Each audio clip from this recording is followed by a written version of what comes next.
Hello, good afternoon, and welcome to Countrywide on Benue Television. My name is Winifred Yusu. On the headline, Federal Government to Commission Fashion Hub in Benue State. Senate denies allegations of receiving special fiscal packages from the presidency. Plus, Katsina State Government relaxes curfew recently imposed throughout the state. The federal government is to commission a fashion hub in Makurdi, the Benue State capital, for economic growth. Governor Hassan Talia announced this after inspecting ongoing work at the Benue Fashion Hub in Makurdi. Our correspondent Emmanuel Akula completes the story.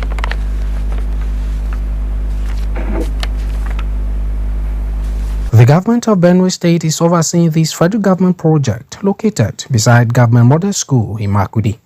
Poised to deliver the project in record time, the Chief Executive of Benue State is here to see and ensure smooth progress of the work. He says this state-of-the-art facility, when commissioned, will transform the fashion and textile industry in the state, providing a centralized hub for fashion design, production, and retail.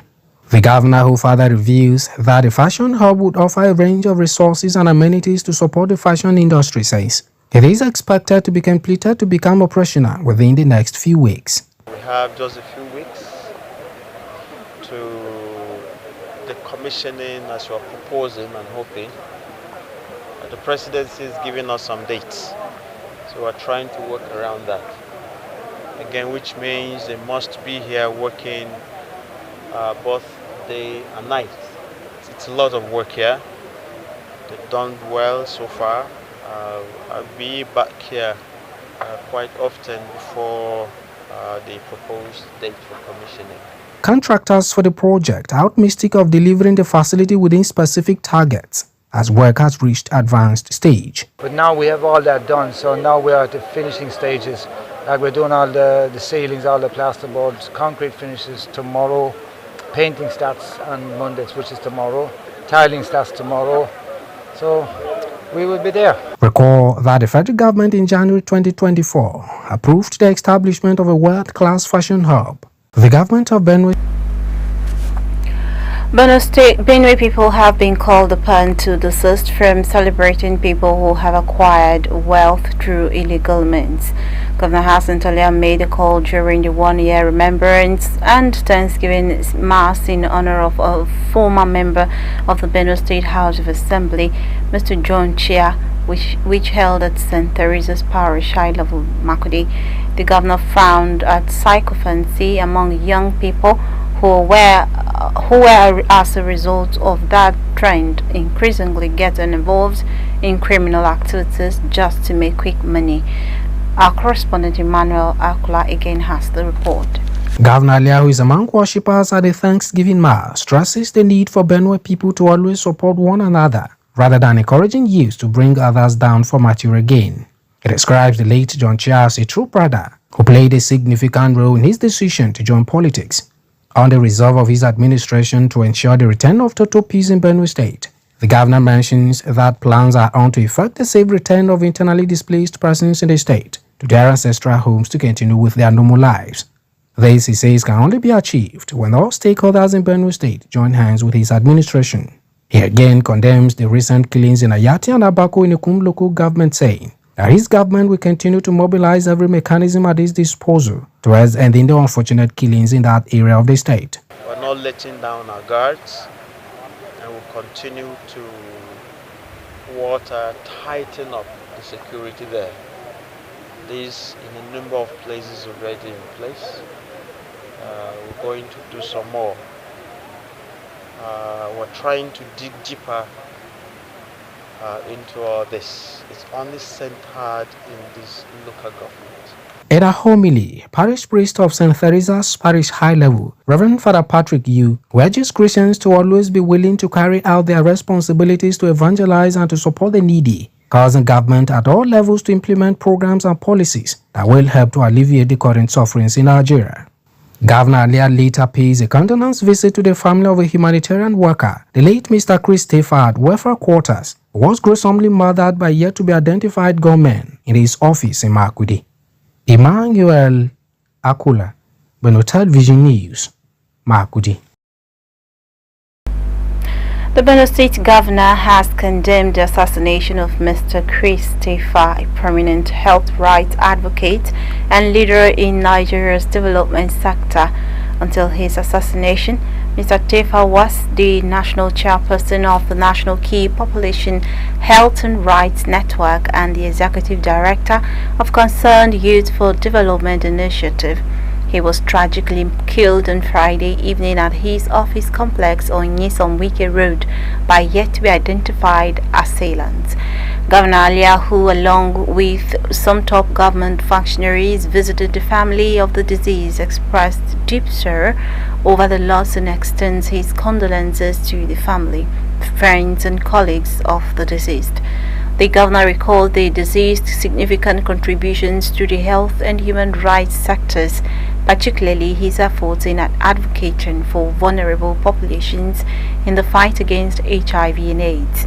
The governor commended the prompt action of the Police E-Division as the ongoing investigation aims to uncover further details and identify the culprits. Even as he was told that a suspect was already in custody and was cooperating, the governor further directed all security agencies in the state to hunt and ensure the perpetrators and anyone connected to the dastardly act is apprehended and brought to book. He assured the public that the state government is fully committed to ensuring that justice is swiftly served. The federal government has terminated the contract for Section 1 of the Kano-Maiduguri Road project awarded to Dantata and Sawel Local Limited since 2007. The termination, the Minister of Works David Umahi said, was due to the expiration of the contract's time frame, highlighting the government's push to ensure that long-standing infrastructure projects meet their intended deadlines and deliver value for money. The government also assured Bauchi's Governor Bala Mohammed of immediate intervention to repair a flood-damaged section of the Kaduna-Maiduguri Federal Road within the state. The road was recently severed by flood waters following a heavy downpour, leaving the local Malari Goskuri community in Katangun local government area cut off and severely impacting their livelihoods. Speaking during a performance review meeting on road projects under the Road Infrastructure Development and Refurbishment Investment Tax Credit Scheme held on August 9, 2024 in Abuja with representatives from Dangote Group of Companies, Boa Group of Companies, and Mainstream Energy Solutions Limited, the minister revealed the government's intent to revisit and revise the liability period for all federal projects to guarantee durability and optimal value for public funds. Let's take a quick break. We will be back shortly with more stories. Do stay with us. The first national conference of the Society of Nigerian Broadcasters with the theme Broadcasting and the Political Economy of Content Production in the Digital Age holds in Abuja from Wednesday 14th to Thursday 15th August 2024. Venue is Nikon Luxury Hotel, Abuja, beginning from 10 a.m. Keynote speaker Dr. John Momo, OON, Chairman, Channels Television Group. Special guest of honor Alhaji Idris Malagi, Honorable Minister of Information and National Orientation. Broadcasters Dinner will climax the event on Thursday 15th August, where some icons of the broadcasting profession will be recognized. Announcer, Planning Committee.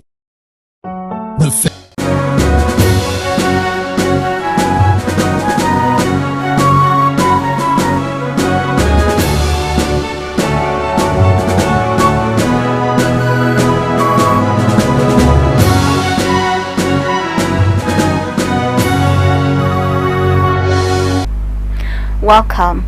Now, the federal government has launched the construction of 216 housing units for civil servants at the Public Service Institute of Nigeria (PSIN) in Abuja.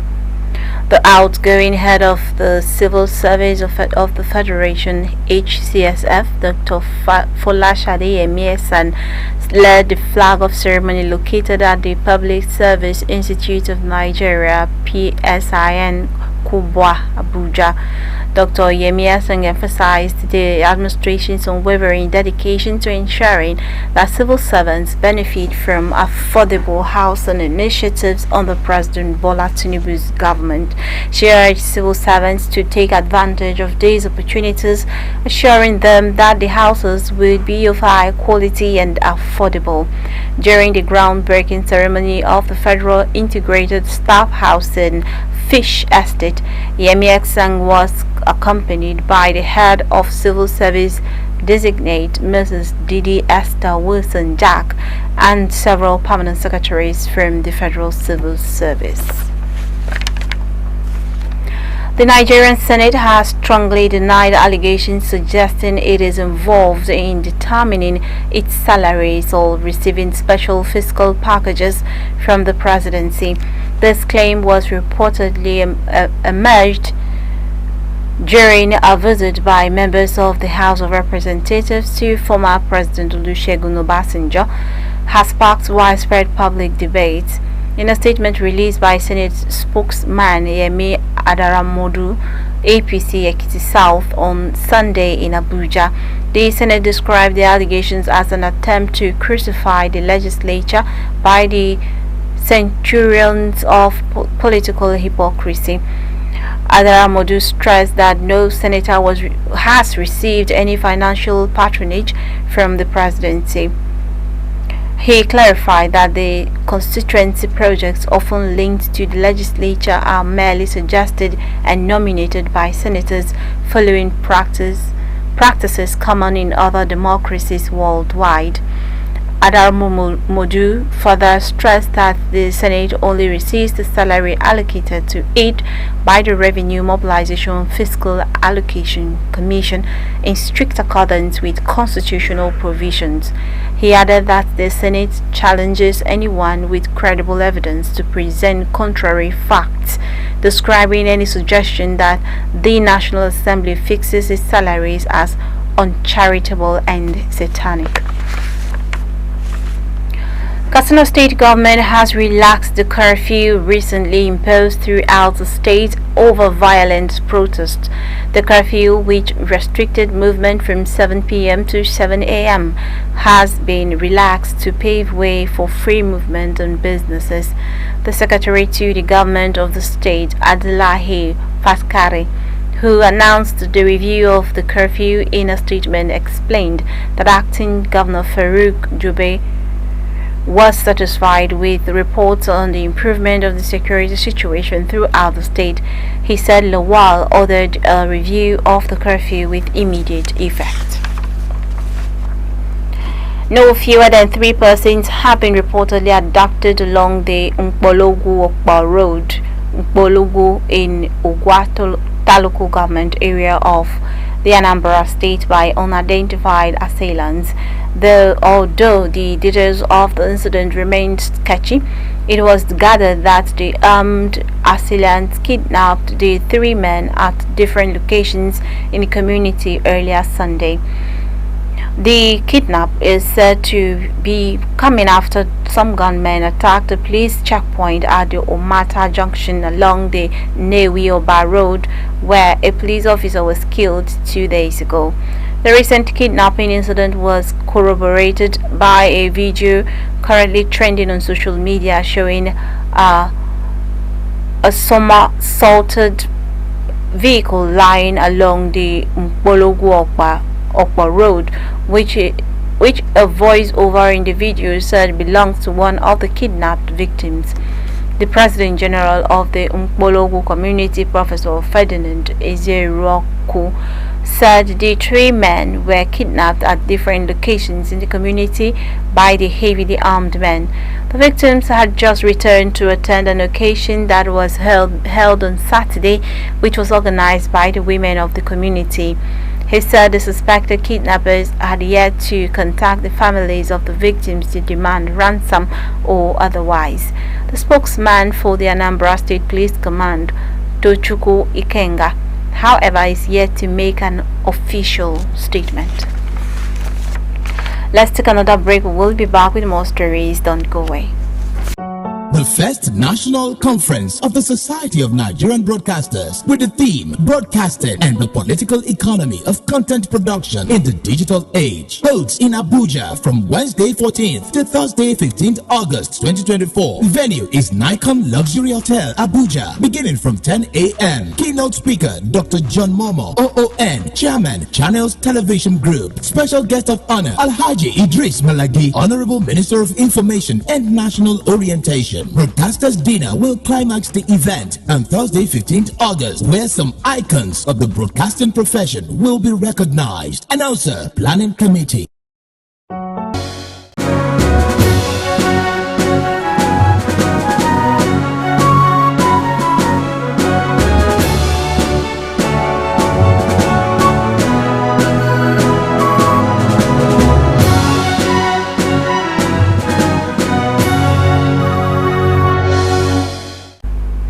Welcome. Now, a 36-year-old farmer, Sunday Ayenis, from Ubauka in Akuku Southwest local government area, was killed just days after herders compensated him for damaging his crops. Villagers alleged that the herders were responsible for the killing, saying that Ayenis was found dead in his farm with his intestines exposed. It was gathered that his dog, which had accompanied him to the farm, was also killed and found lying beside him. Sources suggest the attack occurred because the herders were dissatisfied with the amount of compensation they had paid. The compensation was reportedly negotiated by security agents and community elders. A farmer and community leader, Mr. Pius Imoru, said the entire community was in mourning mood. Imoru said they were now scared of going to their farms because of herdsmen attacks. It was gathered that a combined security team of the police and Amotekun Corps have been deployed to trail the assailants. That's all we'll have for you in Countrywide, but before we go, let's take a recap of the top stories. Federal government to commission fashion hub in Benue State.